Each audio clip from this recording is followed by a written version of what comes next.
ना और सवात वैली की नन्ही बिखरी मोहब्बत और बर्फीले दोस्ती की कहानी। सवात की बर्फ से ढकी पहाड़ियों और सरसब्ज वादियों के दरमियान एक खूबसूरत गांव बसा हुआ था, जहां सब लोग एक दूसरे को जानते थे। एक लकड़ी के खूबसूरत घर में, जिसकी खिड़कियों पर गमलों में गेंदे के फूल लगे थे, एक प्यारी सी बच्ची मना रहा करती थी। मना के गाल गुलाबी, कपड़े गर्म और फूलों वाले, और बालों में हमेशा नीला रिबन बंधा होता था। इसे बकरियों की घंटियों की आवाज़, ताज़ा रोटी और चाय की खुशबू और बर्फ पर चलने की आवाज़ बेहद पसंद थी। एक ठंडी सुबह जब वो अपने घर के पीछे चहलकदमी कर रही थी, इसे एक मध्यम सी आवाज़ सुनाई दी।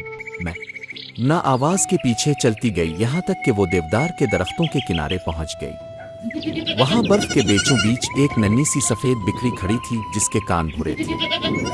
इसके नन्हे पाँव कांप रहे थे और वो सहमी हुई लग रही थी। वो बेचारी बिक्री, ना ने नरमी से कहा, और घुटनों के बिल बैठ गई। वो लकड़ी के एक तने पर बैठी और बिक्री को अपनी बाहों में ले लिया। बिक्री ने कांपना बंद किया और उसके गोद में सिमट गई। अब तुम महफूज हो, मैं तुम्हें असनवई कहूंगी, अमना ने मुस्करा कर कहा। इस दिन के बाद ना और असनवई एक दूसरे से जुदा ना हुए। वो जिमी हुई नदी के किनारे खेलते, बर्फ पर फिसलते और दोपहर को गाजर का हलवा बांटते। असनवई हमेशा मना के पीछे पीछे गांव की गलियों में चलता, इसकी गर्दन में बंधी घंटी बजती रहती।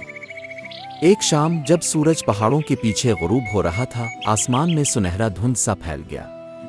अचानक एक चमकता हुआ मारखोर एक पहाड़ी पर नमूदार हुआ, जिसकी आंखें रोशन थीं और सींग बुलंद। इसने मना को देखा और नर्म गूंजती आवाज में कहा, नेक दिल मना, तुम्हारी मोहब्बत ने सवात की छपी हुई जादुई ताकत को जगा दिया है। असनवई कोई आम बिक्री नहीं, वो इस वादी का निगहबान है, और अब तुम भी हो। इमना ने हैरत से आंखें फाड़ दें। असनवई ने प्यार से इसके हाथ को छुआ, जैसे कह रहा हो, ये सच है। अब ना हर सुबह जंगली जानवरों के लिए खुराक, प्यार और गर्मी लेकर जाती। परिंदे इसके कंधों पर बैठते, हिरन इसके पीछे पीछे चलते, और असनवई हमेशा साथ रहता।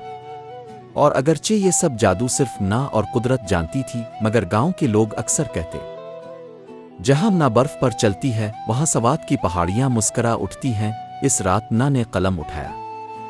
इसने शायरी नहीं, सच लिखा, अपना दर्द, अपनी रोशनी, अपनी आवाज। हम अपने ख्वाब क्यों छुपाएं, हमारी आवाजें क्यों दबाई जाएं, अल्फाज ने पर निकाले। वो किताब से उड़कर पहाड़ों पर छा गए। एक दिन तूफान आया। सर्द दोपहर थी। मना किताबों के साथ चली जा रही थी, असनवई साथ था।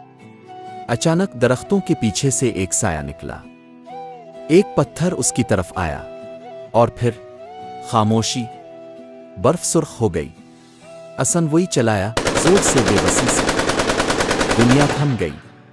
मना जमीन पर गिर चुकी थी। वो बहुत दूर ले जाई गई, सफेद दीवारों और मशीनों की दुनिया में। वो कई दिन बेहोश रही। ख्वाबों में बर्फ के गाले तारों की तरह उड़ रहे थे। एक ख्वाब में इसे असनवई दिखाई दिया। असनवई, आहिस्ता, इमना, तुम अभी खत्म नहीं हुई। पहाड़ों को अब भी तुम्हारी आवाज चाहिए। इमना की आंख खिली। वो मना जो जागी, पहले जैसी ना थी। लड़कियां स्कूल जा रही थीं। नई इमारतें खड़ी थीं। हर दर व दीवार पर रंग, हर चेहरे पर उम्मीद। मना इसी जगह बैठी जहां कभी इसने असनवई को गिले लगाया था। इसके आसपास नन्ही बकरियां खेल रही थीं। यही ख्वाब था असनवई। इसी के लिए हमने हिम्मत नहीं हारी। ऊपर पहाड़ मुस्करा रहे थे, जैसे शुक्रगुजार हैं। दुनिया इसे यूं ना, वो बच्ची जो कभी बर्फ में एक बिक्री को गोद में लिए बैठी थी, दुनिया के लिए हिम्मत की अलामत बन गई। मगर वो अकेली ना थी। इसकी सहेलियां जो ख्वाबों से भरपूर थीं, इसके साथ खड़ी रहीं। कुछ ने इसके साथ चलना जारी रखा, कुछ रास्ते में कुर्बान हो गईं। उन्होंने अपनी नींदें, अपना सुकून, और बाज ने अपनी जानें भी दे दें, सिर्फ इसलिए कि हर बच्ची तालीम हासिल कर सके। उनकी कुर्बानियां हमारी तारीख का रोशन बाब हैं। और अब ये कहानी अब तक पहुंच गई है। अब हमारी जिम्मेदारी है कि हम उनके ख्वाब को आगे बढ़ाएं। तालीम को नेमत समझें।